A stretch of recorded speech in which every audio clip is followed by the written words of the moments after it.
இன்னும் நடைபெற்ற மாவட்ட கழக செயலாளர்கள் கூட்டத்தில் நம்மளுடைய முதல்வர் கழக தலைவர் அவர்கள் அண்ணன் ஓபிஎஸ் நம் இயக்கத்திற்கு வந்திருக்கின்றார் என்பதை பற்றி லேசாக கருத்து கேட்டார்கள். தென் மாவட்டத்தில் உள்ள அனைத்து மாவட்ட கழக செயலாளர்களும் அண்ணன் ஓபிஎஸ் அவர்கள் வந்தது நம்ம இயக்கத்திற்கு மிகப்பெரிய பலம், அவர் வந்தது நமக்கெல்லாம் நல்லது, தொகுதிக்கு இத்தனாயிரம் ஓட்டு கூடும் அத்தனாயிரம் ஓட்டு கூடும் என்று வரிசையாக சொல்லிக்கொண்டே போனார்கள்.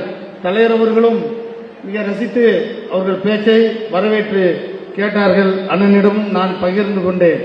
அப்படி ஒரு தன்னம்பிக்கைக்கு அடையாளமாக, அதாவது எங்கேயுமே தலை குனியாது என்பதில் ஏற்கனவே தமிழ்நாடு மக்கள் சுயமரியாதை உள்ளவர்கள். அதுவும் நம்ம தென் மாவட்டத்துக்காரனுக்கு சுயமரியாதை ரொம்ப அதிகமாக உண்டு. யாரிடமும் தலை குனிந்து பேசுவதோ, அதாவது அன்புக்கும் பாசத்திற்கும் விசுவாசமாக இருப்பார்கள் நம்ம தென் மாவட்ட மக்கள். அதற்காக சோரம் போக மாட்டார்கள் என்பதற்கு உதாரணமாக திகழ்கிறவர் அண்ணன் ஓபிஎஸ் அவர்கள்.